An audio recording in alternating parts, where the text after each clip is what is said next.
Buenas noches. Vamos a presentar a nuestro querido padre, el padre Mateo. Le pedimos que venga aquí, el padre ya.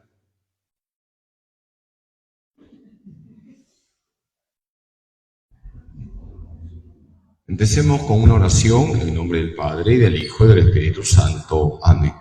Señor Jesús, tú eres el médico de cuerpos y almas. Te pedimos que nos ayudes a apoyarnos siempre en ti, que eres el que siempre nos consuela y lleva paz a nuestros corazones. Ayúdanos también, Señor, a contemplar la muerte de nuestra fe, esa fe que nos habla de que tú has vencido la muerte, has resucitado, estás vivo y caminas con nosotros. Pongamos esta charla en las manos de la Virgen. A ella le decimos: Dios te salve María, llena eres de gracia, el Señor es contigo.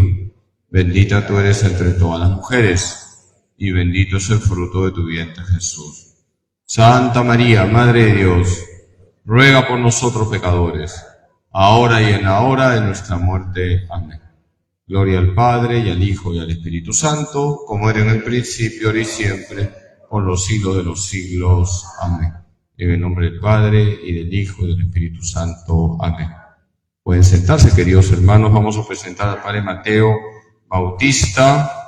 Él nació en Alba de Tormes, Salamanca, España, el año 1960.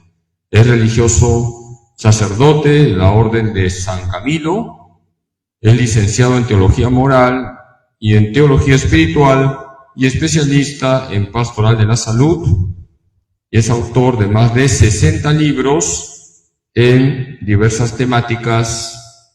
Muchos de ellos tocan el tema del duelo. Está con nosotros el padre Mateo. Le damos las gracias con un fuerte aplauso.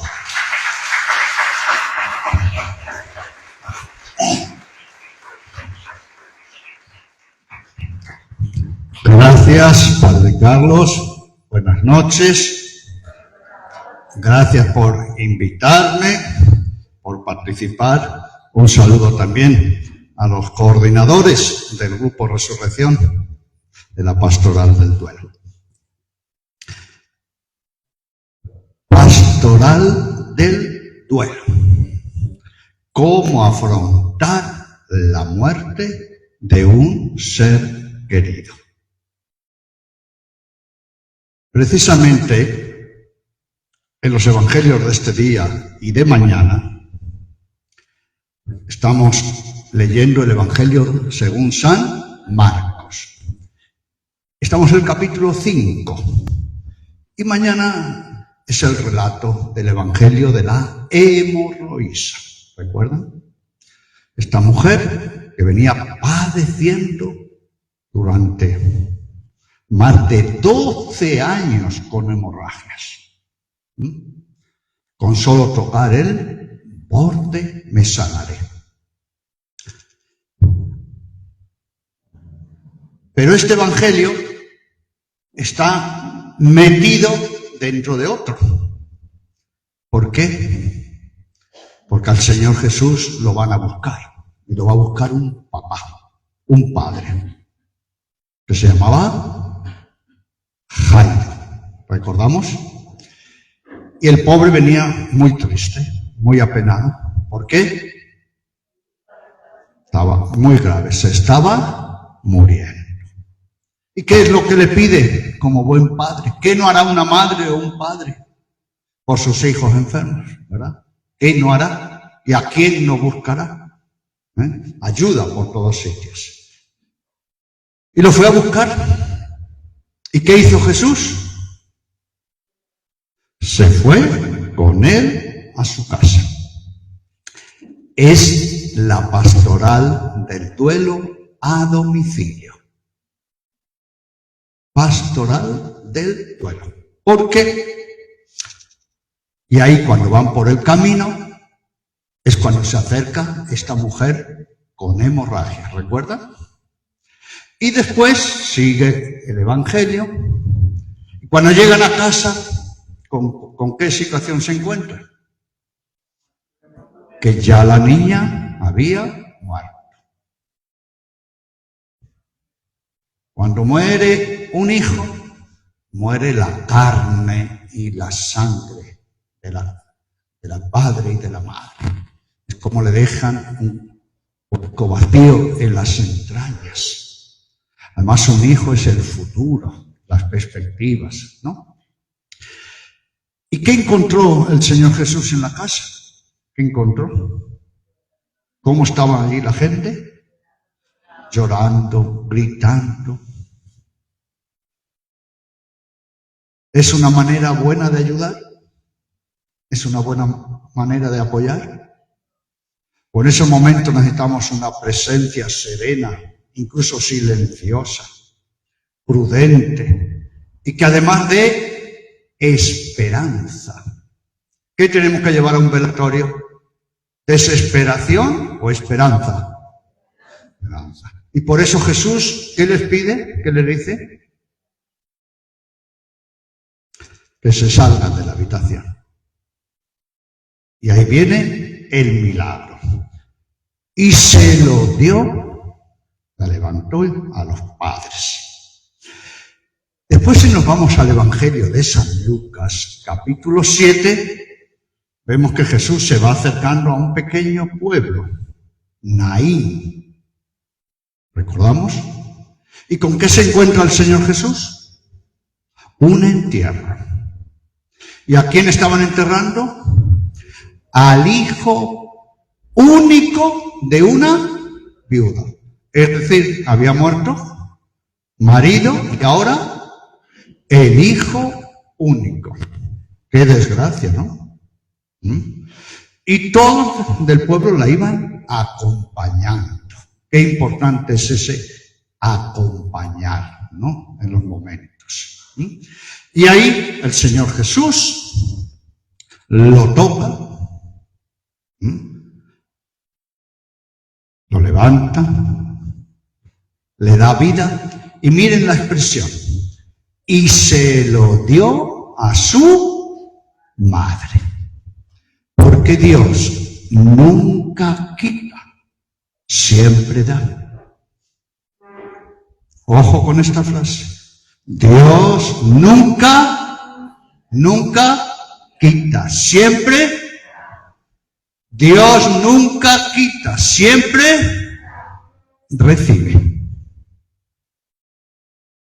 Habita. Nosotros hemos muerto por Él. Él ha muerto por nosotros. Y Él es el que nos recibe. Y tenemos, por tanto, una pastoral del duelo, camino al cementerio.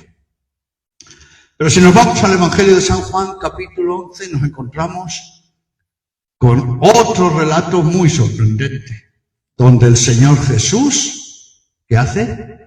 Llora. El Hijo de Dios llora.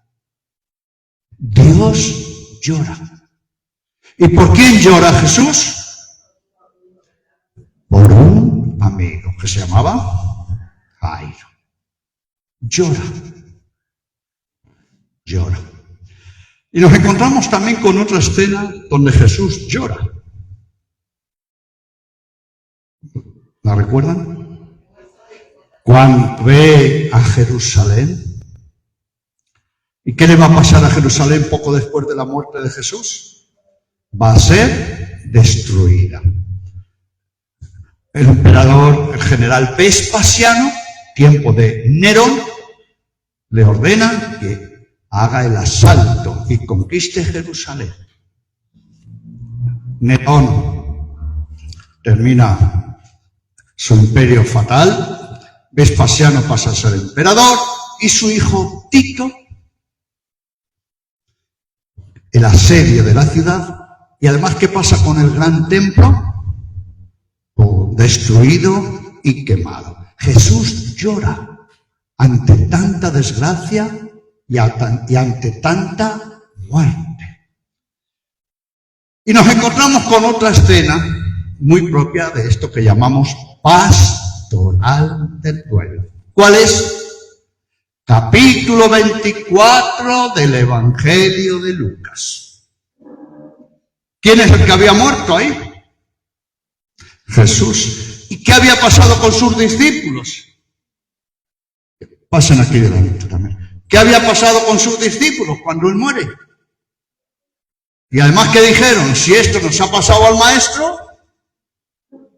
¿Y cómo estaban? Escondidos por miedo. Escondidos por miedo. No. Y tenemos el relato de los dos discípulos de Emaús. A estos dos discípulos el Señor Jesús los va acompañando. Porque, ¿qué hicieron una vez que está muerto? ¿Qué hicieron? Una fuga. Se fueron de la comunidad. Se fueron de su vínculo. ¿Y cómo iban? Renegando, enojados. Y además enojados ¿con quién? En primer lugar, ¿con quién? Con Dios. ¿Cómo Dios pudo permitir que esto le pasara a su hijo? Esos discípulos se lo preguntaron. ¿Cómo Dios puede permitir que este hombre, el mejor hombre del mundo, ¿qué? Haya muerto así? Pero además estaban también enojados y decepcionados ¿de quién? Del mismo Jesús. De él mismo. ¿Cómo no lo impidió? El que curó a leprosos, que levantó a los muertos. Iban enojados, desconcertados. Cuando muere un ser querido, ¿cómo queda una persona? Perdida, desorientada, con mil preguntas. ¿Y ahí quién se pone a caminar con ellos? Jesús. La pastoral es presencia, es acompañamiento, es caminar con las personas que necesitan consuelo y la buena noticia del reino de Dios. ¿Y qué es lo primero que hizo Jesús cuando se puso a su lado? Tirarles de la lengua. ¿Por qué les tiró de la lengua? Porque cuando uno está herido en su corazón, ¿qué necesita todo corazón que está comprimido? Desahogarse. Y lo hicieron así, ¿no? ¿Se han fijado que si leemos el relato empezaron a... Uy, nosotros esperábamos sin mal, desahogarse. ¿Y por qué desahogarse? Porque si no se desahoga el corazón, ¿qué le pasa a esto? No piensa bien. El mundo emocional, ¿qué nos hace? ¿Nos enturbia la mente? ¿Nos deja confundidos? ¿No? Y quedamos perdidos. Cuando vienen a hablar conmigo me dicen, ay, padrecito, yo perdí a mi esposo. Y digo, ¿y dónde lo perdió? ¿Dónde lo perdió? ¿Se pierden a las personas que han muerto, a los seres queridos? ¿Se pierden? ¿Están perdidos? Ya los hemos mandado perdidos, ya, ¿qué? Condenados ya. Qué feo, ¿eh? Ustedes no dirán esas cosas, ¿no? No las habrán dicho nunca, ¿no? Y le digo, dígame, señora, aquí, ¿quién es la única que está perdida? ¿Quién? Los que sufren. Los que sufren. Nos quedamos desorientados, perdidos. Es la realidad de la muerte. Y la muerte es una realidad que además afecta a personas que tienen que hacer un trabajo de duelo, también por niños, por jóvenes. Mueren los adultos y mueren los viejos y las viejas. Mueren a todas, se mueren a todas las edades. Y un día también nosotros, ¿se van a morir o no? Todos. Pero claro, cuando muere un niño, un joven, o hay accidentes de tránsito. En España yo hace años tuve que acompañar a un sacerdote recién ordenado. Se ordenó por la tarde y los familiares, padres, hermanos, los más directos, 21 volvieron en el bus. El bus se precipitó y murieron los 21. 2 días después tuvo que presidir el funeral de 21 más el chofer. Todos los ataúdes. Fue su primera misa y su primera acción como sacerdote. La Iglesia tiene que acompañar estas situaciones con un sentido humano y cristiano. Por eso, pastoral del pueblo. Miren lo que hemos dicho del Señor Jesús. A una niña en su casa, a un joven camino al cementerio, a un hombre en la tumba. Pero además el Señor Jesús tuvo que hacer un duelo, ¿por quién? Por Él mismo. Jesús murió, joven o viejo, sano o enfermo, en la cama o en la cruz.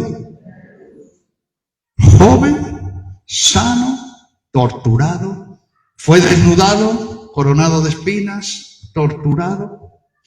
Y no solo eso, ¿qué tuvo que hacer? Y estamos hablando del Hijo de Dios. Dios que sufre. ¿Qué tuvo que hacer Jesús? ¿Preparar a quién? ¿A quién tuvo que preparar? A sus apóstoles. Por eso, en el Evangelio de San Marcos, que es el más antiguo, 3 veces Jesús les dice, estén preparados. ¿Recuerdan? Porque al Hijo del Hombre. ¿Y qué hacen los apóstoles? ¿Qué hacen? No quieren saber nada. En Getsemaní Jesús pasó por la angustia ante su muerte. Atención. Jesús entonces acompaña a personas tras la muerte de seres queridos, como hemos visto, ¿no? Y tuvo que preparar y hacer el duelo por su propia muerte y muerte de cruz. Y si nos fijamos, una vez que comienzan los evangelios, Jesús tuvo que afrontar también 2 muertes muy significativas. ¿Cuáles? ¿Cuáles? ¿Jesús era un guachito o tenía padre en la tierra? Tuvo que enterrar a San José. ¿Y cómo quedó la Virgen? Viuda. Y después, esto es muy importante, ¿eh? Y después hay una muerte que es muy fuerte para él. ¿Cuál es? La decapitación de Juan el Bautista. ¿Por qué es tan importante? Porque era un preludio de su propia muerte. Jesús se dio cuenta. Era un preludio de su propia muerte. Y por eso, si nos fijamos en los evangelios, ustedes se habrán dado cuenta que, claro, todas las escenas hablan de Jesús, ¿no es así? Menos una, que habla toda la escena de ¿qué? Del martirio de Juan el Bautista, de cómo lo encarcelan, ¿recuerdan? El baile de Salomé y lo decapitan. ¿Por qué le dedican una escena al único que no tiene que ver con Jesús? Porque era un avance de su propia muerte. Y ayer hemos leído en el Evangelio que a la Virgen, el viejo Simeón, ¿qué le dice? Una espada te atravesará el alma. ¿Y qué espada es esa? ¿Qué espada es?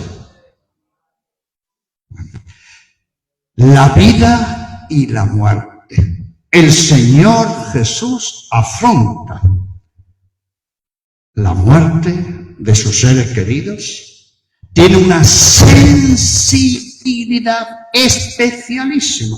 Fíjese lo que hemos dicho, ¿recuerdan? A una niña en su casa, a un joven camino al cementerio, a un hombre en la tumba y a dos desesperados discípulos que se van enojados. Su propia experiencia de muerte de seres queridos y, hemos dicho, se tuvo que preparar para una crucifixión. Por eso se entiende esa, ¿qué nos dice Lucas? ¿Qué le pasaba en Getsemaní? Como gotas de sangre. Incluso miren, Padre, si es posible, pase de mí este cáliz. Y hay un sufrimiento muy importante. ¿Cuál es? Y yo tomé más conciencia. Yo soy religioso de San Camilo, de la Orden de San Camilo, dedicamos a los enfermos. Y en un hospital me dijo un jovencito: Padrecito, quiero pedir un favor. Cuando yo me muera, quiero que usted me cierre los ojos, pero no mi mamá. No mi mamá. Y le dije: ¿por qué no tu mamá? Porque no puedo verla que sufra. No puedo verla sufrir. Miren que a la hora de morir, eso es un sufrimiento no solo del familiar. No. Los que mueren sufren, ¿por quién? Por los que quedan. Y dígame, ¿y si quedan niños? ¿Y si quedan pequeños con discapacidad? ¿O se quedan otros familiares? Para la persona que se muere es un sufrimiento añadido. Imagínense a Jesús ver a su madre allí 3 horas al lado de los verdugos. Dicho de otra manera, imaginemos que a un hijo de ustedes lo estén crucificando y ustedes estén 3 horas viendo y allí con los verdugos. ¿Sabrá Dios lo que es el sufrimiento? ¿Sabrá Dios lo que es la muerte de un ser querido? ¿Sabrá Dios lo que es la propia muerte? Recuerden lo que hemos dicho de Jesús. ¿Muere joven o viejo? ¿Sano o enfermo? ¿En una terapia intensiva? En la cruz. Por eso en la iglesia tenemos la pastoral del duelo, para hacer un acompañamiento lleno de humanidad, de competencia, porque el bien hay que hacerlo bien, de sabiduría y de espiritualidad. En mi caso, nosotros los religiosos Camilos, por nuestro ministerio, esta es nuestra tarea. Y además, no solo como capellanes de hospitales acompañamos a los moribundos. Tenemos también casas de leprosos, tenemos casas para VIH-Sida y tenemos unos centros, que ustedes ya han oído hablar, que se llaman hospice o cuidados paliativos. Centros donde llevan las personas, en pocos días o semanas fallecen, mueren. Los cuidados paliativos, ¿no? Y por tanto, ¿cuál es la tarea? Especialmente de combatir el dolor, acompañar el sufrimiento y la pena y orientar la muerte. Por eso es tan importante en la iglesia la pastoral del duelo. Y cuando tenía 10 para 11 años, yo soy el más pequeño de 9 hermanos. Y vivíamos al ladito de mi tío Mateo y Bautista. Es decir, mi tío y padrino, por eso tengo su nombre. Y resulta que allí, en un forcejeo, golpearon y cayó muerto mi primo hermano. Tenía 11 años. Un hermano, hasta dormía conmigo, ¿no? Fue un golpe duro, fue un golpe duro. Y yo ya estaba en el seminario, yo entré en el seminario a 400 kilómetros, a los 10 años, 6 meses, 13 días y 2 horas. Y cuando volví, para diciembre, el 23 de diciembre, se nos anunciaba lo que ya sabíamos, que iba a morir la mamá. Estaba con cáncer, ¿no? ¿Y por qué lo sabíamos? Pues porque ella nos lo había dicho. Pero no solo nos lo había dicho, nos lo había preparado. Ella, que se iba a morir, preparó a los que quedaban vivos. Incluso en algunas de las cosas que nos decía, hijos, cuando vayan al cementerio y lloren, lloren. ¿Es importante llorar? ¿Hay que sacar la pena? Pero añadía una cosita, lloren, pero no se olviden que yo voy a estar en la gloria de Dios.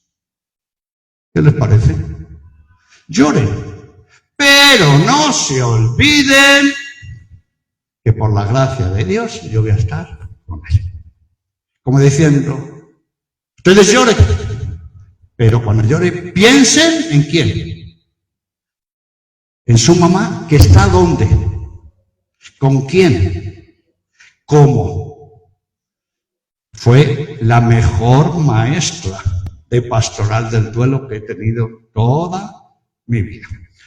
Y bueno, volví al seminario, ¿no? Teníamos cuchetas y pregunto, ¿y dónde está mi compañero? Yo dormía arriba y abajo. En las vacaciones, en un accidente, había caído a un canal y se había ahogado. Así que pasé por esta muerte violenta de mi primo hermano, la muerte de mamá y el compañero ahogado. Tenía entonces 11 y para 12 años. La experiencia de la muerte tiene 2 focos importantes. Cómo asumir la muerte de los seres que amamos y cómo trabajar nuestra propia muerte. Son 2 realidades. Es más, tomamos conciencia realmente de nuestra muerte ¿cuándo? Cuando pasamos por la muerte de los seres queridos. Tomamos conciencia de nuestra muerte y de que nos vamos a morir cuando sufrimos por la muerte de los seres queridos. Y pastoral del duelo, ¿por qué la fuimos desarrollando y proponiendo a la Iglesia? Yo estaba por el 90 y tantos en Argentina, soy español, y ahí pasé la Argentina. Vivía en Buenos Aires. Tenía un obispo, no sé si lo habrán escuchado usted, un tal Jorge Mario Bergoglio, que era mi arzobispo. Y ahí, ¿qué teníamos? Más de 3.500 muertos en accidentes de ruta por año. La mayoría de ellos jóvenes. Pero claro, teníamos 3.100, me acuerdo, 93 suicidados. Ahora ya van por 4.000, porque está aumentando, ha aumentado todo el mundo, 4.000 por año. Pero claro, teníamos también asesinatos, homicidios, y teníamos feminicidios, parricidios, Y a esas personas especialmente hay que acompañarlas. Claro. Por eso, la pastoral del duelo es, ante todo, primero, presencia. Hacerse presente. Y estar al lado de la persona que sufre porque ha muerto su ser querido. Y es muy importante la presencia, imprescindible. ¿Pero tenemos que avanzar un poquito más? Sí.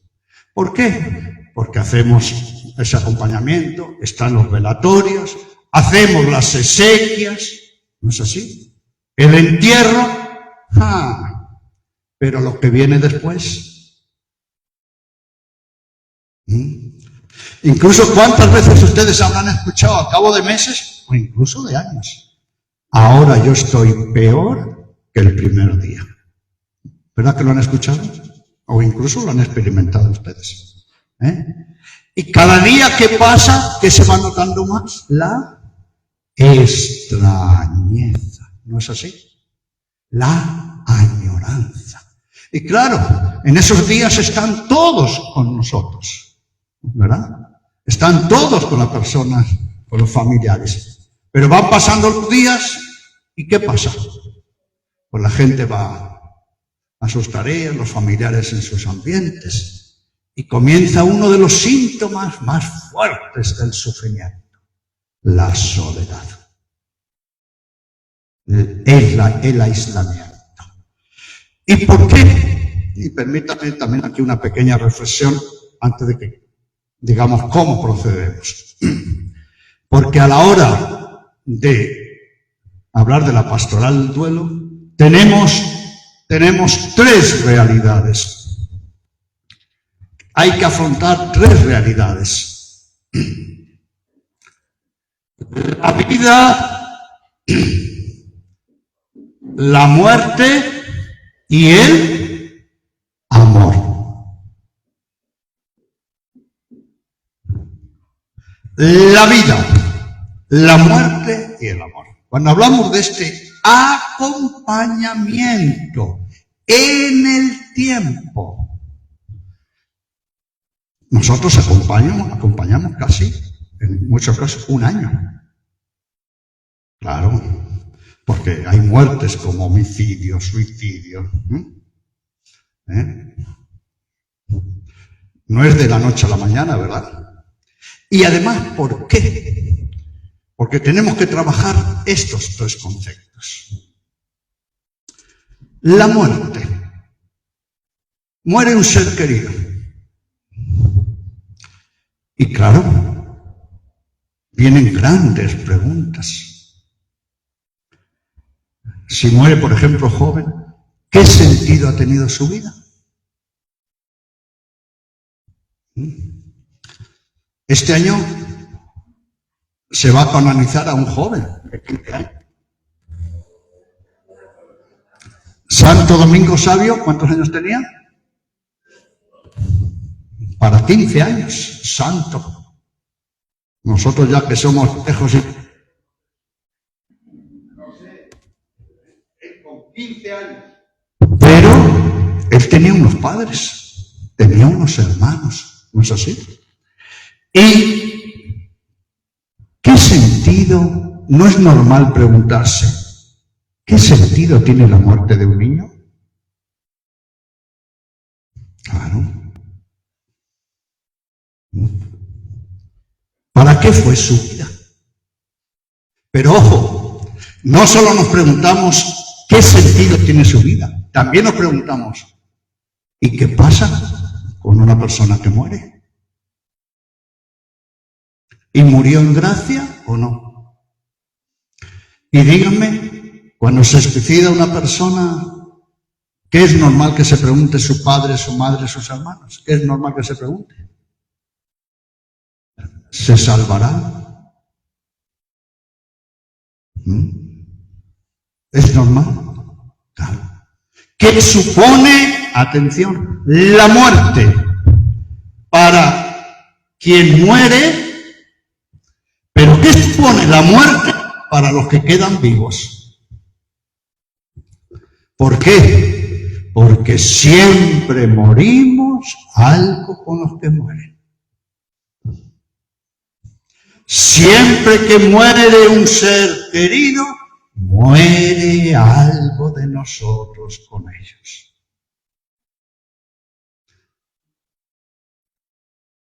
A mí, la muerte que les he contado me cambió la vida. La muerte de seres queridos cambia la vida. Y ojo, la cambia para mejor o para peor. Porque hay gente que se aísla, queda herida toda la vida, ¿sí o no? No sonríe más, se queda sin esperanza. ¿Cómo esta muerte afecta al que muere? Porque nosotros tenemos una responsabilidad ante Dios, ¿no es así? O hemos venido al tuntún y al montón. Tenemos una responsabilidad. ¿Vamos a tener un juicio ante Dios? ¿Porque la vida es nuestra? No. Y tenemos una misión. Y esa muerte, ¿qué significa para los que quedan vivos? Un esposo, y permítame la alusión personal. Miren, cuando murió mi mamá, si yo les preguntara a ustedes, ¿cuál creen ustedes que era mi mayor preocupación, incluso mi mayor sufrimiento? Mi padre. Mi padre. Además, 9 hijos, aunque ya 11 años. Nosotros somos 9, 2 años. Cada 2 años un hijo. 9 por 2, 18. Pero un padre verse, ¿no?, con esos hijos y los más pequeños, 11, 13, 15, 17, ¿no? Y cuando volví de vacaciones del seminario, le vi la cara, porque no era como ahora que tenemos WhatsApp, antes era, ¿recuerdan, no? En el año 73. Y lo primero que le dije, papá, no veo ninguna foto de mamá en casa. ¿Y qué es lo que hizo mi papá? Empezó a llorar. ¿Quién cree que apoyaba? ¿El padre al hijo o el hijo al padre? Estaba desbordado, estaba perdido. Pero unos hijos ya pequeños que se quedan sin su mamá, ¿cómo la muerte afecta a los que mueren? ¿Cuál es su destino? ¿Y cómo afecta a los que quedan vivos? ¿Cuántas veces yo pregunto, no? Incluso en la viudez, y dígame, ¿y ahora cuál es su gusto por la vida? ¿El sentido de su vida? ¿Cuántas personas hacen así? Miren. Como diciendo que, miren mi expresión, así lo hacen. Hay personas que sí que se quedan sin un objetivo de vida. Como si estuviesen, ¿qué? Muertos en vida. Incluso lo dicen. Yo cuando se ponen allí cara a cara, yo solo le pido que usted me hable con franqueza. Como yo le voy a hablar a usted, ¿no? Incluso mis padres, y si yo me muriese, mejor. ¿Lo dice la gente o no? Y si yo me muriese, porque ya. Las personas, después de una muerte, entran en crisis existencial. Quedan en vacíos. ¿Cuántas personas, cuántos hijos vienen y me dicen, ay, padrecito, abre con mi mamá, porque ya no sabemos qué hacer con ella. Ya ni los nietos quieren ir a casa, porque la ven así. Y si mencionan al abuelo, o ha muerto un tío, empieza a llorar. Ya no quieren ni ir siquiera a casa. ¿Esto sucede? por 10. ¿Por qué? Porque San Agustín lo dice muy bien.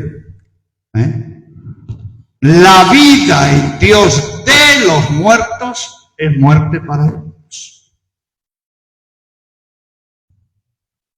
Los que quedan muertos en vida son los vivos. ¿Quién es el que tiene que hacer el trabajo del duelo? ¿Quién es el que tiene que hacer el trabajo del duelo?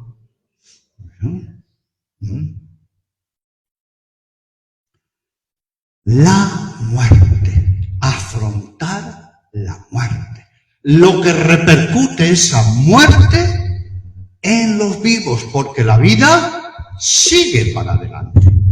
Pero la vida no va a seguir igual, porque la persona va a quedar herida, profundamente herida. Y observemos una expresión, que yo la he escuchado miles, llevo 40 años con esta pastoral. Esta herida, Padrecito, va a ser para toda la vida. ¿Lo dicen las personas? Esta herida es para toda la vida. Y díganme,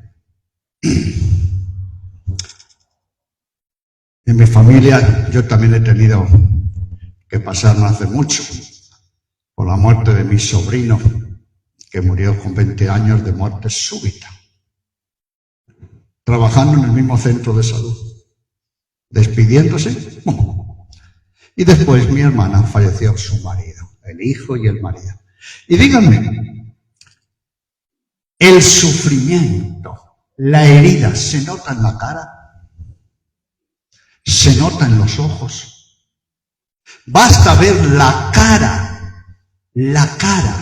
los ojos de una persona para decir, esta persona está herida, está sufriendo, claro. La muerte y ¿cómo sigue la vida? ¿Cómo sigue la vida? Y hay otra realidad en la muerte de un ser querido: el amor. ¿Por qué nos duele la muerte de un ser querido? ¿Por qué nos duele? Si se muere un chino en la Conchinchina, ¿ustedes van a sufrir? ¿No van a sufrir? Oiga, pues es una persona, pobre chino. El vínculo, el afecto, el amor. Claro. Si hay sufrimiento es porque ha habido amor. Amor. ¿Qué hay que trabajar en la muerte? ¿Cómo? Atención, aceptar la muerte. ¿Cuál es uno de los verbos más difíciles que nos va a costar? Aceptar la realidad de la muerte.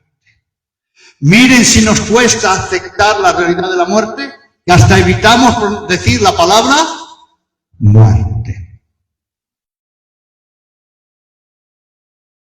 Recuerdo, después de vivir en Argentina, yo estuve en Bolivia. Y venía del hospital, y teníamos además una parroquia, el hospital oncológico, y ya venía deprisa. Y allá, Josefina, esperándome. Padrecito, quiero que te ponga la intención por mi esposo que nos dejó. Digo, ¿cómo? ¿Su esposo los dejó? ¡Ay, estos maridos! O sea, que los dejó. No, padrecito, es que nos abandonó. Peor. Pero abandonó. Es que estos hombres de hoy día. Sí, es que partió. No, digo, bueno, ya con lo que me ha dicho ya no voy a esperar nada. No. Dice, no, padrecito, es que usted no entiende. Digo, a lo mejor es que usted no se explica. Digo, a ver, ¿qué le pasó a su marido? Porque si usted me dice que está perdido, que lo perdió, enfrente está la comisaría. Vamos a hacer la denuncia. No, es que usted no ha entendido. Digo, a lo mejor es que usted no se explica. A ver, dígame, ¿qué le pasó? Y se me queda así. ¿Qué le pasó? Y no le sacaba la palabra. ¿Cuál? Que se murió. Digo, pues Josefina, hasta que no diga la palabra, no empezamos la misa. ¿Qué le ha pasado a su esposo? Empezó a llorar y no le saqué la palabra. Me tomé una silla. Digo, vamos a ver, Josefina, solo le voy a pedir un favor. Miren lo que le estoy diciendo. No me gusta que insulten a los muertos. ¿Cómo? ¿Cómo va a decir que su marido la abandonó? Oiga, ¿podemos hablar así de un muerto? Me abandonó. O sea, que el muerto dijo, me voy para abandonarlo. ¿No? Nos dejó. Y esto ya aprovecho, no seamos irrespetuosos con los que han muerto.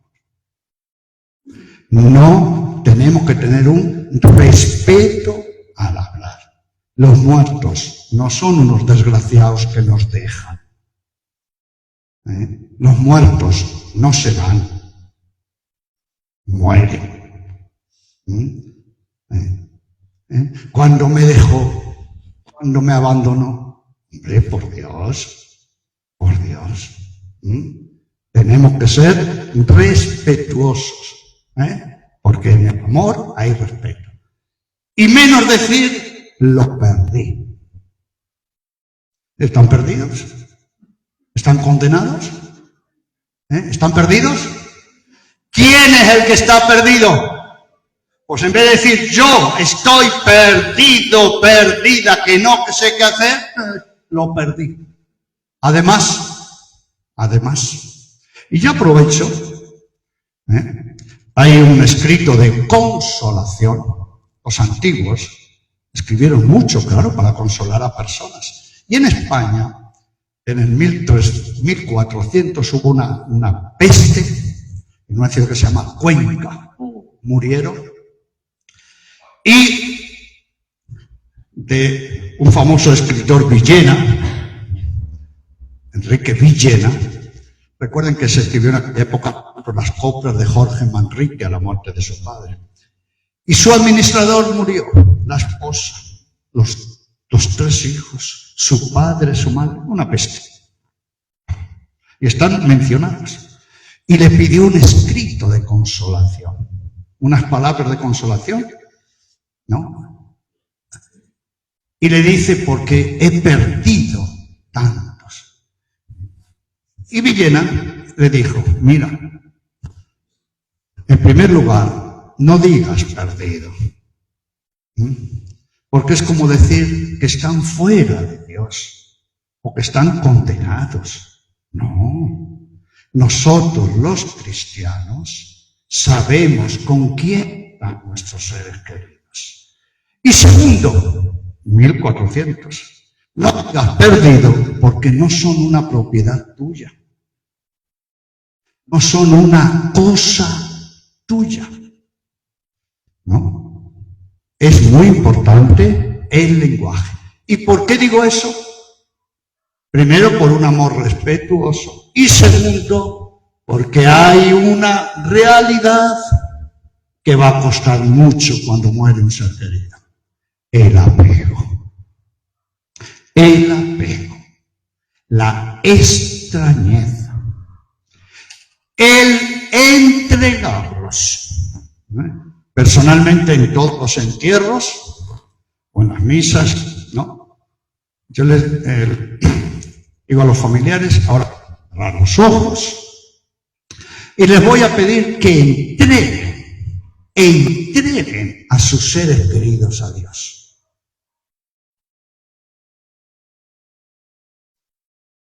Y muchas personas, yo lo noto, les cuesta. ¿Y por qué? ¿Por qué? Claro. Entregárselo a Dios supone un apego amoroso. Y muchos me dicen, ¿no? Padre, me ha costado mucho. He llorado, pero me ha hecho mucho bien. Lo tenía que hacer. Entregar. ¿Y por qué tenemos que entregar? Porque no son nuestros. No son nuestros. No son nuestros. Hoy, esta mañana hablé yo con mi tía y madrina de España, 94 años, que es la madre de este chico que les conté. Pero claro, resulta que unos años después, el hijo murió de leucemia, dejando 3 hijos. ¿Qué pasó? ¿No? Y me dijo, ¿qué vas a hacer hoy? Porque me tiene controlado. Mi tía y madrina me tiene ficha. ¿No? Y además siempre me preguntan, sobrino, ahijado, dice, ¿estás en gracia? Claro. ¿Cuál es la misión de una madrina? Que su hijo esté en gracia. Aunque sea cura, ella me pregunta. Y todos los días reza un rosario exclusivamente para mí. Así que cuando yo me estoy durmiendo en mi rosario digo, Señor, empalmo con lo que hace mi tía madrina en España. Todos los días. Pues bueno, y le dije, y tía, ¿usted qué diría a las personas? Usted que pasó por un hijo asesinado, con un hijo grande, con nietos, que se lo entreguen a Jesús. Digo, ¿y por qué, tía? Porque yo ahí, que estaba tan mal, que iba al cementerio, incluso no quería ni salir del cementerio, ¿no? Yo, mientras se los entregué al Señor, me vino la paz. Yo recuperé la paz después de que se los entregué al Señor. El trabajo de duelo. ¿Por qué hablamos de esta expresión? Trabajo de duelo. Porque tenemos que asumir estas 3 realidades. La muerte, cómo sigue la vida. Recuerden que muchos siguen muertos en vida. Aprovecho porque el último libro que hemos escrito es El duelo en los niños y adolescentes. Me afectó a mí. ¿Y por qué quise escribir este libro? Y me viene a la mente lo que me dijo una señora. Dice, ay, padrecito, qué mal llevo yo. Y mi hermana también, qué mal llevo yo esto de la muerte de los seres queridos. ¿Y por qué? Cuénteme. Y hablaba una cosita y de otra. Y digo, ¿y no hubo alguna cosita más? Dice, sí, hubo una cosa que varias veces me vino a la mente. Digo, desembuche, cuente. ¿Y cuál fue? Que murió el papá cuando ella tenía 9 años y su hermana 7. ¿Y qué pasó? Que cuando fueron a sacar el ataúd con los restos del papá, ¿qué hizo la mamá? Se echó sobre el ataúd. Y a gritos de desesperación, dijo, ¿por qué nos has dejado? ¿Por qué me has dejado?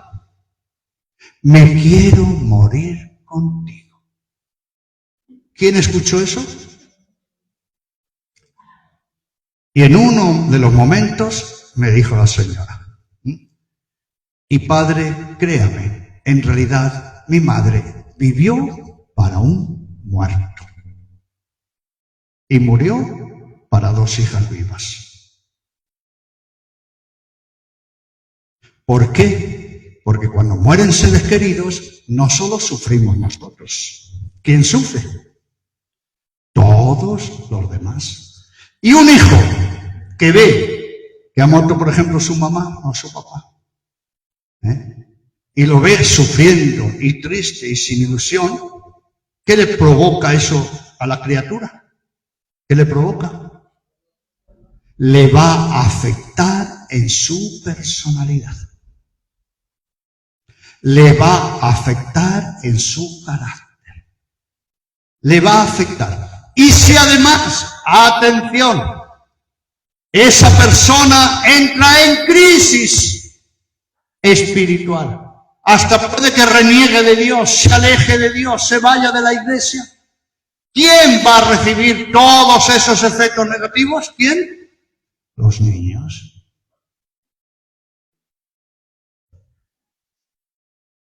Y díganme, ¿dónde aprendemos a hacer un trabajo de duelo por la muerte de seres queridos? ¿Dónde? ¿En la escuela? ¿Dónde? Viendo cómo lo hace ¿quién? Los adultos. ¿De quién tenía que haber aprendido yo a hacer un trabajo de duelo? ¿De quién? ¿De quién? Díganme.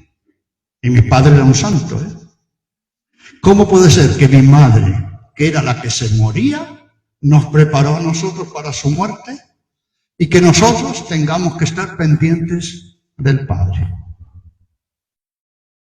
¿Están escuchando lo que digo? ¿Cómo puede ser que la mujer que se muere con 53 años y 9 hijos, y por cierto, amamantó a 4 más? Por eso yo me quedé chiquitín, porque solo tenía una teta y otra teta para el otro.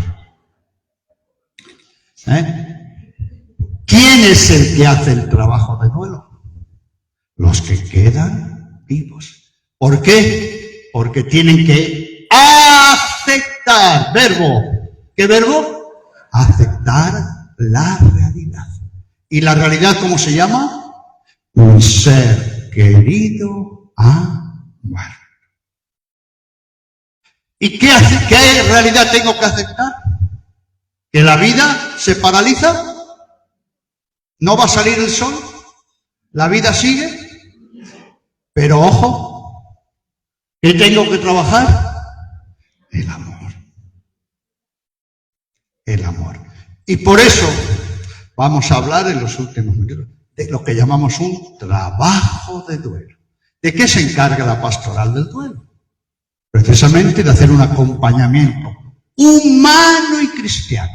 Y ese acompañamiento, porque lo primero es la presencia. Uno de los santos de mi tierra, San Juan de la Cruz, en mi pueblo, aunque solo somos 4.500 gatos, está enterrada Santa Teresa de Jesús. Por eso solo nos han visitado 3 papas, 7 reyes, Cervantes estuvo, Lope de Vega, porque allí está enterrada Santa Teresa de Jesús. Y San Juan de la Cruz dice, mira que la dolencia de amor no sino con la presencia y la figura. Mira que la dolencia de amor no se cura, sino con la presencia y la figura. ¿Qué es lo primero que hay que hacer en una pastoral del duelo? Presencia, estar, acompañar. Y esto lo voy a insistir por otra razón. ¿Quién hace el trabajo de duelo? ¿Los que mueren o los que quedan vivos? Pero yo conozco muchos vivos, insisto, que se mueren en vida. ¿No los conocen ustedes? Y hay muchos que sufren y se los ven en la cara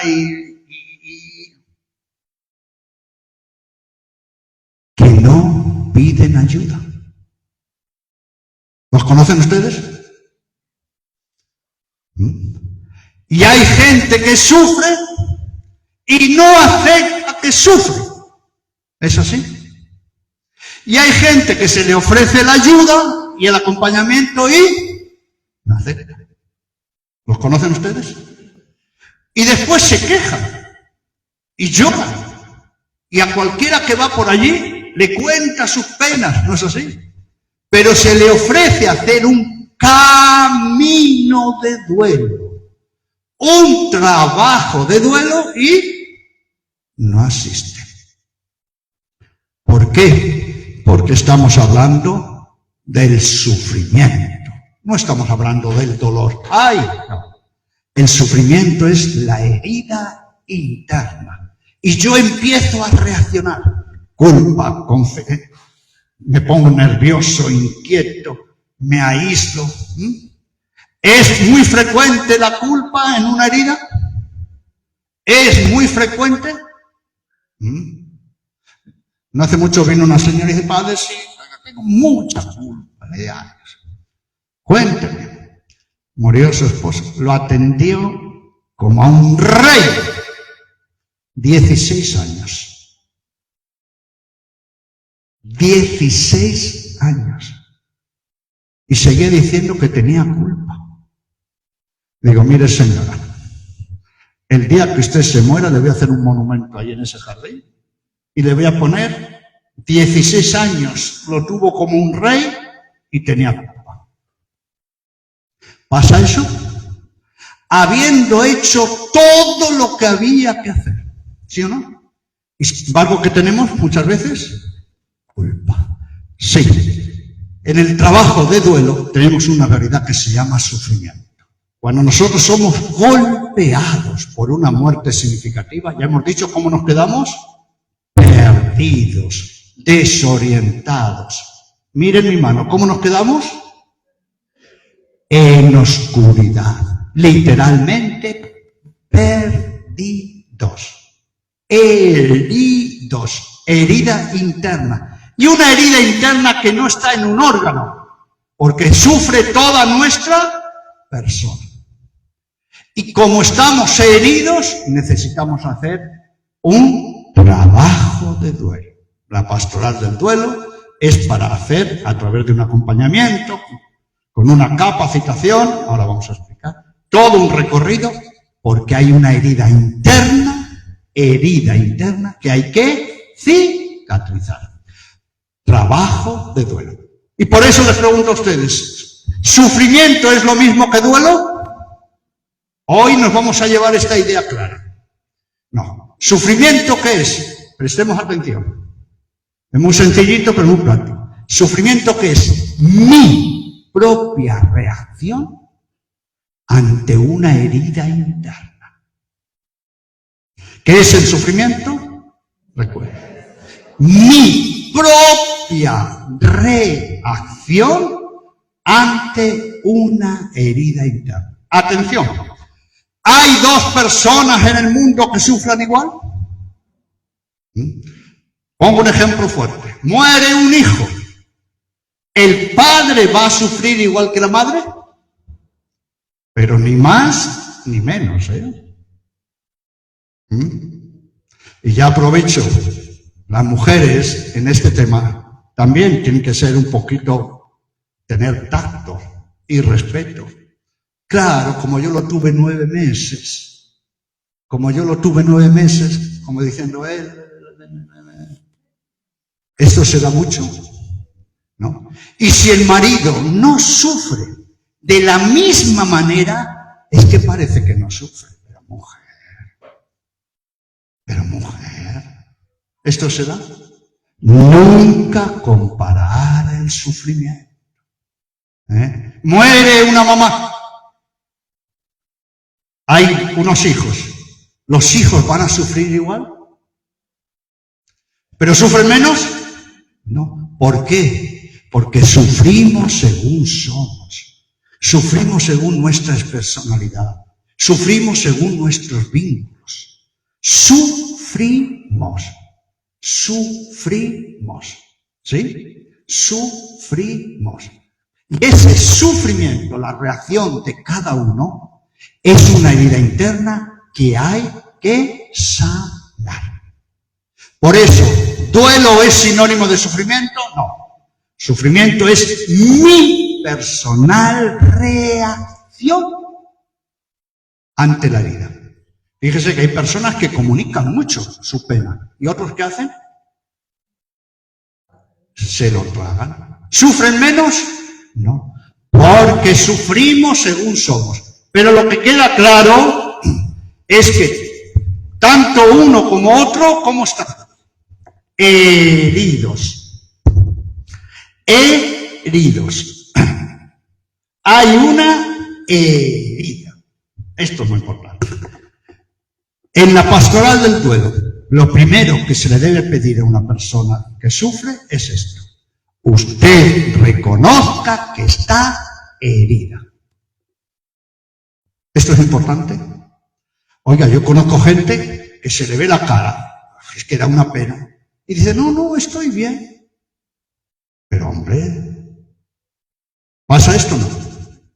Dígame, una persona que no reconoce que está herida, ¿podrá sanar? Pero ahora, miren que ya ven que yo hablo con cierta franqueza. Una persona herida que no habla de su pena, pobre de la gente que esté a su alrededor.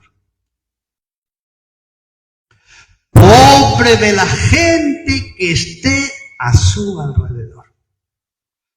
Yo un día le tuve que decir a una mamá, mujer, ponga de su parte porque tiene otros hijos. Bastante tengo yo con mi sufrimiento. ¡Ay, qué amor maternal!, le dije yo. ¡Ay, qué amor extraordinario! Dice, bastante tengo yo con mi sufrimiento como para preocuparme de los demás. Pero no se da cuenta de que están sufriendo por usted. No se da cuenta, ¿no? O no lo quiere ver. ¿Por qué? Y aquí quiero ser sincero. El sufrimiento nos hace también muy egoístas. El sufrimiento nos hace muy egocéntricos. El sufrimiento nos pone en el centro.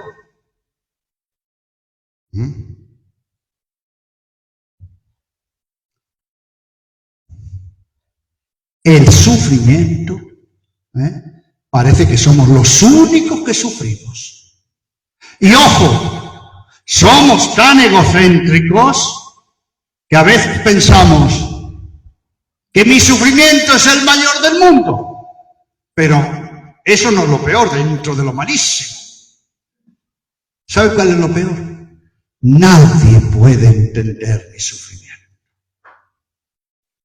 Nadie puede entender mi sufrimiento. Y como nadie lo puede entender, nadie me puede ayudar. ¿Qué se llama eso? Soberbia. Egocentrismo. Y por eso, atención ahora a lo que digo. No solo es importante decir, estoy herido. No. Eso es muy poco. ¿Cómo muy poco? Sí. Tengo que decir, estoy enfermo. Díganme, ¿tenemos reparo de si tenemos una fractura? Vamos, no, porque estoy enfermo. ¿Lo decimos o no? Y cuando uno está enfermo, le duele o una infección, ¿qué es lo primero que hace? Pide ayuda. Y todo el mundo sabe que está enfermo. Y deja todo, ¿para qué? Pero cuando tenemos una herida interna, ¿cómo nos cuesta aceptar que estamos heridos? ¿Sí? Y por eso, ¿están cansados? Y por eso, este criterio me gustaría que lo retuviéramos. Al hablar de herida o sufrimiento, tres cositas. Herida es mi por dentro, mi volcán, mi terremoto por dentro, cuando ha sucedido algo que me ha dejado titieso. Hasta me va a cambiar la vida. Recuerden que hay muertes que cambian la vida. Y la cambian no para mejor, Y la cambian no para mejor. Y ya saben de qué estoy hablando, ¿no? Hay gente que después de la muerte del ser querido ha llegado hasta ¿qué? Hasta atentar contra la propia vida. Pero no se atenta solo contra la propia vida. Cuando uno se muere día a día. Eso es otra manera de atentar contra la propia vida. ¿Por qué? Porque esa herida no cicatriza, no sana. Miren, si ya he dicho, si ya empiezo diciéndome, esta herida es para toda la vida, ¿yo puedo decirme eso? No. ¿Por qué? Imagínense que voy y digo, doctor, tengo yo aquí esto, pero le cuento, doctor, que esta herida es para toda la vida. Me va a mirar la doctora y ¿qué me va a decir? Pues ¿para qué viene? Pague la consulta y váyase. Si yo tengo una herida y le digo al médico, esta herida es para toda la vida, ¿qué le estoy diciendo?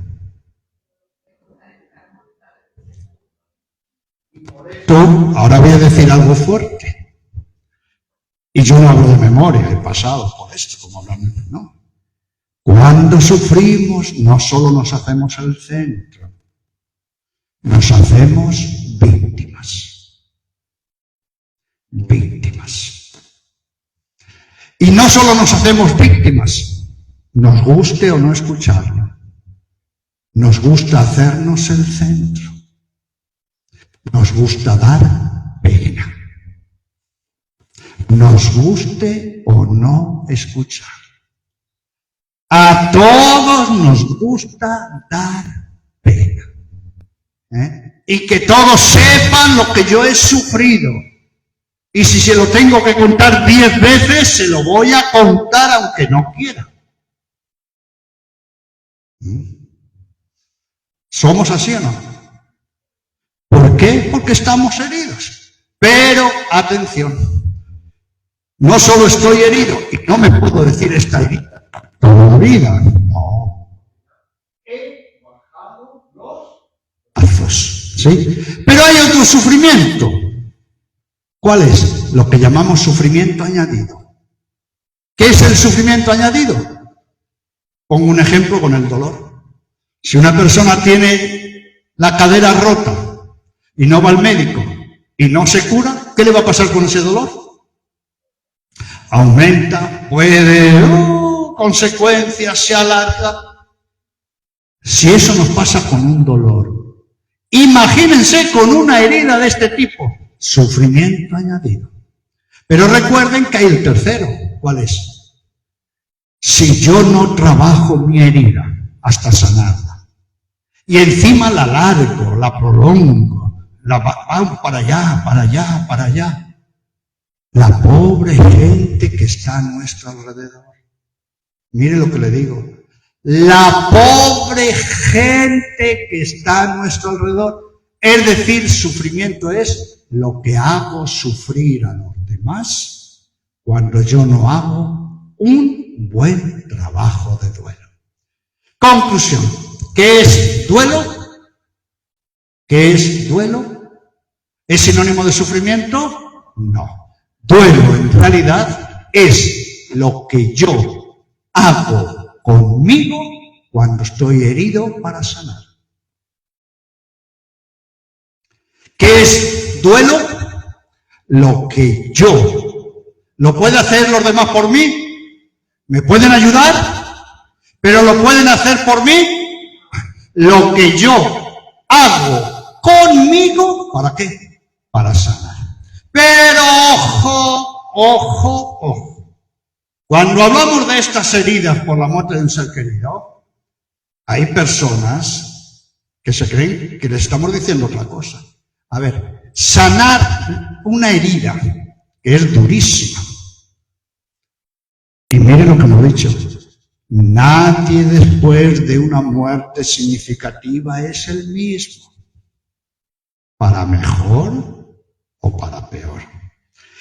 Sanar la herida es trabajo de duelo. ¿Es olvidarse del ser querido?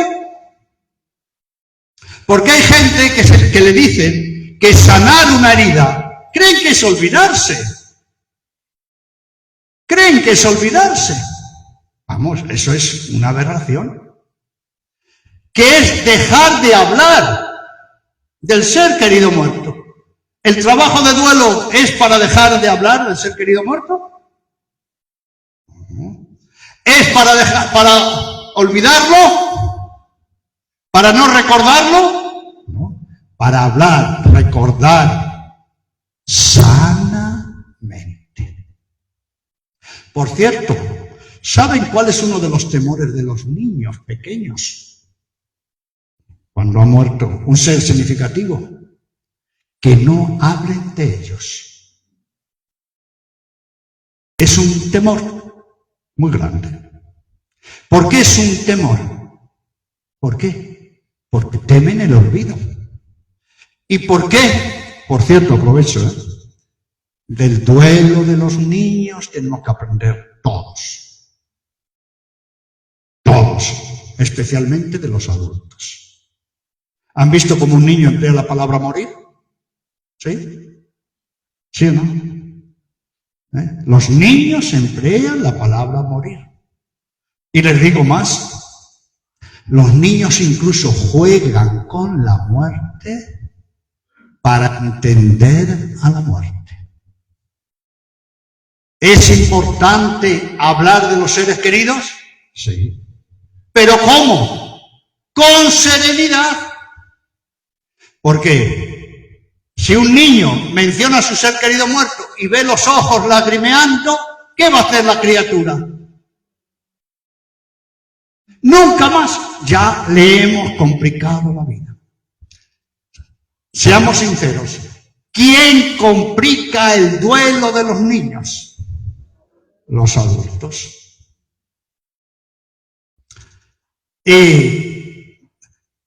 ¿Ustedes han sido niños y niñas? ¿O ya no se acuerdan? ¿Y alguien de ustedes tuvo un amigo imaginario? ¿Tuvieron? Bueno, pues yo tuve uno. ¿Y saben quién fue? Soy el más pequeño de 9 hermanos y mi amigo imaginario era mi hermano décimo. ¿Por qué? Cuando ya tenía unos 5 años, 6, escuché de 2 hermanas que mencionaban que la mamá había estado embarazada y que había muerto el niño antes de nacer. Yo lo escuché, quedé petrificado. 5 años. Pero no solo quedé petrificado, me enojé tanto que no hablé a nadie una semana. A nadie. ¿Y tenía razón para estar enojado? Sí, porque me habían ocultado algo fundamental. ¿Cómo no voy a saber que tuve un hermano? ¿Cómo no voy a saber? Me enojé tanto que no hablé. Tal era así que el que al final arreglaba las cosas, el que menos hablaba, el padre. ¿No? Pero aún así, calladito. Y curiosamente apareció un amigo imaginario, que resultó ser mi hermano. Le puse nombre, le pregunté dónde estaba, tú. ¿Qué hizo mi amigo imaginario, mi hermano imaginario? Hizo lo que tenían que haber hecho ¿quién? Los padres y los hermanos. Si nosotros no hacemos un buen trabajo de duelo, ¿cómo vamos a ayudar a los nietos y a los niños? ¿Cómo vamos a hacerlo? Por eso el trabajo de duelo es para olvidar al ser querido muerto, es para dejar de hablar, es para dejar de pensar, es para dejar de amarlo. Y algo importante, para ir ya concluyendo. Yo escucho que las personas dicen que aman mucho al que se murió, aunque ya aprovechan para decirle que nos abandonó. o que está perdido hoy. Es muy importante que nosotros amemos a nuestros seres queridos, pero eso no es lo más importante. ¿Qué es lo más importante? Que nos sintamos amados por ellos desde el amor de Dios. Que nos sintamos amados por ellos. Hijos, cuando vayan al cementerio lloren, pero no se olviden que su madre va a estar en la gloria.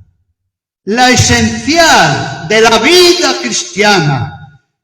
Anunciamos tu muerte, proclamamos tu. No solo es que los amamos, es que nos sentimos amados por ellos desde el amor de Dios. ¿Y por qué digo esto? Porque hay muchas personas, la mayoría, por desgracia, aunque nos llamemos cristianos, que cuando hablan del ser querido, todo era el pasado. Era. Díganme, suele haber muchos, que no hay, que hablan, está en Dios, está en la plenitud de Dios, está en la felicidad. ¿Solemos decirlo así? No, porque la muerte de los seres queridos nos tiene que ayudar a convertirnos a ser cristianos. La muerte de los seres queridos nos tiene que abrir al misterio fundamental de nuestra fe. ¿Cuál es? La resurrección. Cristo ha muerto por nosotros. Hay un trabajo de duelo cuando una persona recuerda, ama, habla, sonríe y sobre todo se siente amado por nosotros. Póngase la mano en el pecho.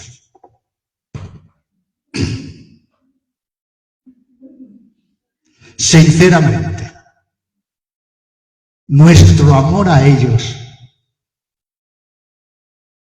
miren, ¿les ayuda mucho? Nuestro amor que está lleno de apegos, de tristezas. Imagínense que nos miran y nos ven así, ¿no? ¿Cuál es el amor que sobre todo tenemos que vivir? El amor de Dios. Por eso San Agustín, que pasó por la muerte de un amigo que escribió su famoso escrito, la muerte de su hijo, a Deodato, un hijo natural que tuvo cuando tenía 19 años, a Deodato. Y la muerte de su madre, ¿qué dice? Solo perdemos a los que se murieron si no los amamos. Y los perdemos si no los tenemos junto a Dios, que nunca se pierden. Por eso, hijos, vayan al cementerio y lloren. Pero no se olviden que su madre va a estar en la gloria. En esta parroquia, gracias al Padre Carlos, vamos a abrir el grupo Resurrección. Comprendemos por qué se llama resurrección, ¿no? Vamos a hacer un seguimiento semana a semana para aquellas personas que les cueste y que quieran. Recuerden que no todos que sufren quieren hacer un trabajo de duelo, no todos. Y en ese trabajo de duelo, semana tras semana, vamos a trabajar dos verbos: curar y cuidarse. Cuando estamos heridos por dentro, hablo de dolor, sino de sufrimiento, tenemos que curarnos. Hay que cicatrizar la herida, ¿no? Pero cuidarnos. Cuidarnos. Vamos a trabajar nuestra dimensión corporal. ¿Recuerden lo que he dicho? ¿Cuánto necesitamos en tiempo para saber que una persona sufre por dentro? Un segundo, mirándola a la cara y a los ojos. Y para que se rían un poco, que me digan, ¡ay, qué serio es el padre Mateo! Yo tuve una señora, ¡ay, dura de pelar! Había muerto el marido. De esto de piñón fijo, porque esto también hay que decirlo, si sufrimos, pero si somos de piñón fijo, ¿saben lo que quiero decir, no? Díganme, ¿el trabajo de duelo se cierra una herida solo con el corazoncito? ¿Qué hay que hacer? Pensar mucho. Pensar mucho. Bueno, pues la señora nada. Yo ya bajé los brazos, Señor. Al final entendí más a su marido. Y bueno, vino una charla como esta, y al final de la charla el testimonio lo dio un matrimonio que había muerto el hijo. Y yo la miraba a la Tomasa. Oiga, y parecía que le cambiaba la cara, como que lo entendía. Entonces yo decía, no, es un espejismo. Porque después de un año de piñón fijo, pero la miraba, digo, oye, parece que tiene otra cara. Termina la charla y viene y dice, padrecito, he entendido todo. No me lo creo. Todo. Digo, ¿de verdad? Dice, comprendo que no le echo en caso en nada. Digo, gracias por ser comprensiva. Pero a partir de ahora voy a obedecerle en todo. Digo, ¿sí? En lo que me diga. Digo, mira, mañana vete a la peluquería que ha sido bruja con esos pelos, bruja un año entero. Cuando alguien sufre, hasta se descuida, seamos sinceros, si hay gente que le cuesta hasta ducharse. Nos afecta la voluntad y levantarse por la mañana y ver la vida con optimismo. Una herida por la muerte de un ser querido es muy profunda. Tenemos que cuidarla corporalmente. Justo hoy, porque voy a ir a la Argentina y me llamó, y cuando murió de accidente el hijo, y cuando yo fui al grupo y me saludó, estaba así, y después al final le digo, dígame, papito, ¿usted siempre fue así gordote? Dice, no, después de que ha muerto mi hijo, he engordado 38 kilos. Hay ansiedad, hay angustia, hay preocupaciones. Y digo, y dígame, ¿y el médico no le ha dicho nada? Sí. ¿Y qué le ha dicho? Que si sigo así, en cualquier momento voy a caer muerto. Y le dije, sufrir no es por la muerte del hijo. Recuerde que tiene una esposa y tiene otra hija. ¿No? Y cada vez que hablo me lo recuerda y me dice, qué ciegos, pero también qué egoístas cuando sufrimos. Tenemos la dimensión corporal. ¿Qué vamos a trabajar con mucha competencia? Todo el mundo emocional. Culpas, miedos, tristezas. Pero aquí está todo el mundo afectivo. Recuerden, ¿qué hago con el amor? Cuando ha muerto el amor de mi vida. ¿Qué hago con el amor? ¿Qué vamos a trabajar? Toda la dimensión mental. Y vamos a tener que hacer muchos cambios, ¿qué? Mentales. Ay, padre, pero yo ya soy vieja y si no me mojé en el diluvio pisé los charcos. No. Cuando muere un ser querido, los cambios los tienen que hacer niños, jóvenes, viejos, viejas, reviejas, a todas las edades. Miren lo que les digo, si alguien está herido profundamente y cree que va a sanar sin hacer cambios, que no haga nada. Pero pobre de la gente que esté a su lado. Sanar una herida es hacer cambios. Nadie es igual. Después de una muerte, nadie es igual. Es más, y al cabo incluso de años, nos damos cuenta de los cambios que hemos hecho en nuestra vida. Recuerda cuando visité la Pastoral del Duelo en Santiago de Chile, salíamos, ya era de noche, y me dice, mire, padrecito, fíjate el Señor, un cloto, que le dice, sacando basura de un container. ¿No? Me dice, bueno, pues este señor es tal. Es un famoso catedrático de la universidad. Mejor dicho, era. ¿Por qué? Murió su hija y ahí lo tiene usted. Murió su hija, catedrático de la universidad, y terminó siendo un vagabundo. Rompió el matrimonio, ¿no? Tenemos que hacer cambios mentales, porque la herida no solo es emocional, es mental. Pero vamos a acompañar mucho todo el tema relacional, porque hay un matrimonio, hay hijos, ¿sí? Nadie sufre solo, ¿lo tenemos claro? Nadie sufre solo. Por eso cuando hay niños, ¿no? Los papás, viudas, los hermanos mayores, tienen que hacer un gran esfuerzo, pedir ayuda. ¿Por qué? Porque esos niños, cuando venga una muerte o otras muertes que van a haber, van a reproducir los mismos esquemas de los mayores, que normalmente son malos. ¿Sí? ¿Y dónde vamos a trabajar? En la dimensión de los valores. Fíjese cuántas personas se ponen en soledad. Hay gente que se queda en las 4 habitaciones, ya no sabe qué hacer con su vida, se aísla. ¿Cuál es uno de los síntomas más preocupantes? La soledad.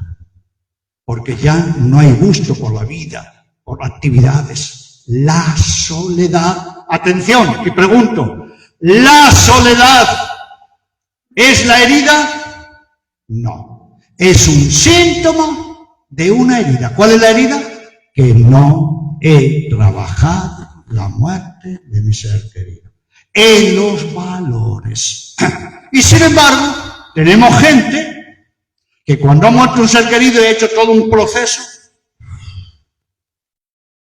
se ha abierto, se ha hecho solidario. Los coordinadores de la Pastoral del Duelo son todos padres, hermanos, familiares que han muerto sus seres queridos.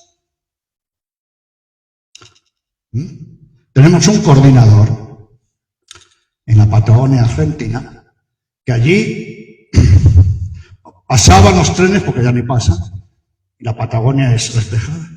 No podemos explicarnos cómo se pudo cruzar el auto con el tren. Él conducía y murió la esposa embarazada y 3 hijos. A él hubo que cortarle las 2 piernas. Mejor se las cortó el tren. Y cuando yo le visité, se clavó a los ojos y me dijo, si no me pego un tiro es porque sé que no me voy a ver más con mi mujer y mis hijos. Lo primero que me dijo. Qué situación, ¿no? Hoy día es coordinador de un grupo para apoyar a los padres que mueren los hijos.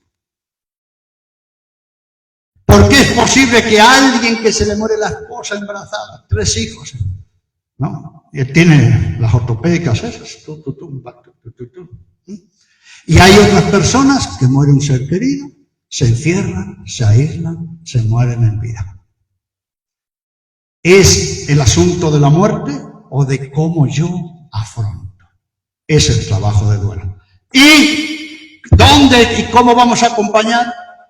Espiritualmente. ¿Por qué? Porque hay muchas personas que tras la muerte de un ser querido entran en crisis, reniegan, se enojan con Dios, sienten que Dios se lo prueba, que se lo quita, que se lo llevó, ¿no? Que quería un angelito como si no tuviese ya el cupo de angelitos. Qué tontería decimos, ¿no? Y hay gente que se aleja de la iglesia, ¿sí o no? Es más, cuando ustedes vean a alguien resentido con Dios, indaguen. Van a ver que hay una herida que no ha sido sanada con un trabajo de duelo. Por eso el trabajo de duelo lo van a llevar adelante estos coordinadores que han pasado por la muerte de un ser querido. Han hecho su trabajo, se han capacitado, están en formación permanente y les van a hacer un acompañamiento semana tras semana a nivel corporal, emocional. Por cierto, ya termina porque no. A nivel corporal, ¿sabe lo que les pedimos a las personas que sufren? Que se miren al espejo. ¿Por qué es importante cuando sufrimos mirarnos al espejo? ¿Por qué? Y tengo que reconocer que hay espejos que no los quieren mirar. Eso me dijo una vez una mamá. Dice, padrecito, no, es que es el espejo el que no me quiere mirar a mí.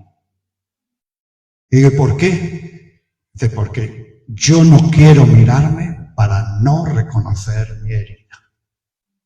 ¿No? Y le dije, bueno, pero avancemos un poco más. ¿Y cuando te ve tu esposo? ¿Y cuando te ven tus hijos? ¿Y cuando te ven todos los demás? Ni siquiera se miraba al espejo. ¿Por qué es tan importante todo esto? Empezando por la corporal. Porque si yo me miro al espejo y me veo mi cara de sufrimiento, ¿qué me tengo que decir? Tengo que sanar una herida. Es la pastoral del duelo. Corporal, emocional, mental, relacional, valórica y espiritual, semana tras semana. Y esto que se llama trabajo de duelo, ¿es un mero desahogo?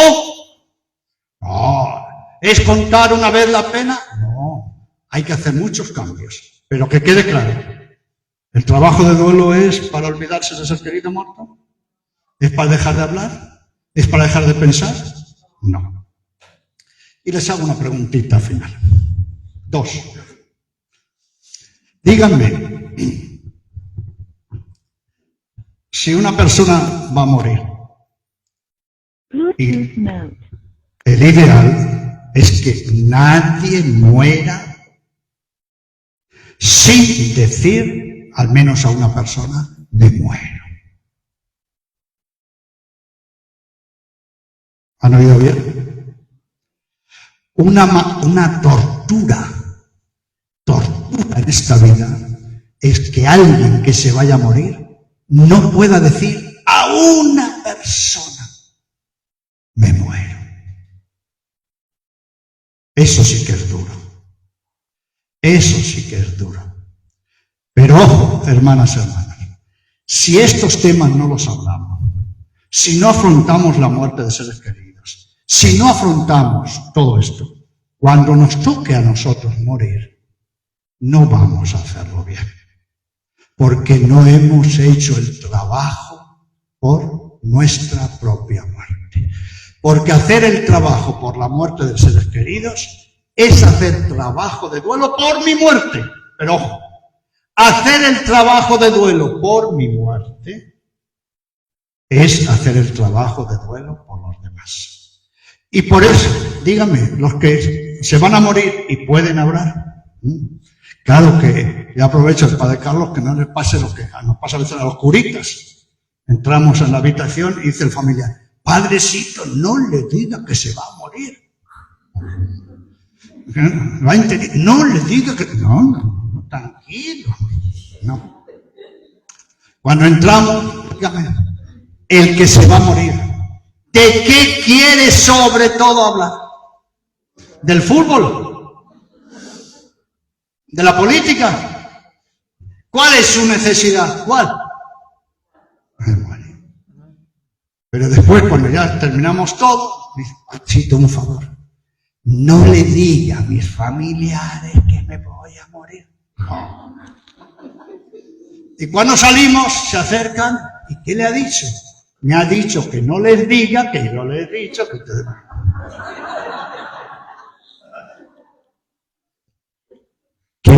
persona se vaya a morir y no puede hablarlo con toda serenidad, con el que ha vivido toda una vida, eso es una inmadurez. Miren la palabra que he empleado. Eso es que somos infantiles. ¿Cuál es la hora de la verdad para un cristiano? ¿Cuál es? La muerte. ¿Cómo no voy a estar el más cercano con el ser querido y que se pueda llorar, despedir, quedar tranquilo? ¿Sí o no? Y díganme, ¿y cuando se muere un ser querido, qué es lo que normalmente dicen los que quedan? Le dicen esto: ustedes lloren toda la vida. No les quiero yo ver felices. Quiero que estén por ahí dando pena. ¿Es eso lo que dicen los muertos? ¿Eso es lo que dicen? ¿Qué es lo que dicen? Sean felices, adelante, yo estoy bien. Y después vamos nosotros, ¿y qué hacemos? Todo lo contrario. Somos perfectos desobedientes de la voluntad de los muertos. Pero claro, nos quedamos tranquilos porque todo eso lo hacemos por amor.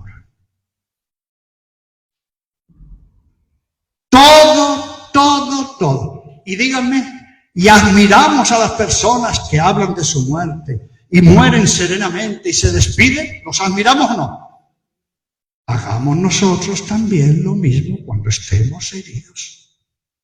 No dejemos de reconocer la herida. Pidamos ayuda. Y para eso tenemos que trabajarnos.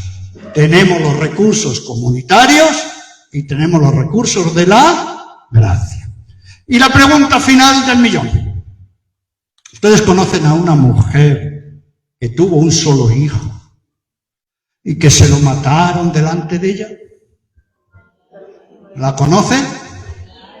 Y díganme, ¿y esta mujer se pasó con una cara de pena toda la vida? ¿Toda la vida se pasó resentida con los asesinos de su hijo? Toda la vida, al primero que se encontraban, me han matado a mi hijo, me han matado a mi hijo. Esta mujer vivió para un muerto. ¿Por qué no? Porque realmente vivió para un resucitado. Y vivió sintiéndose amada por su hijo resucitado. Solo las heridas profundas internas sanan si está la resurrección de Cristo. Por eso, Padre Carlos, María Esther, por favor, por eso vamos a hacer este recorrido a través del grupo Resurrección. Gracias.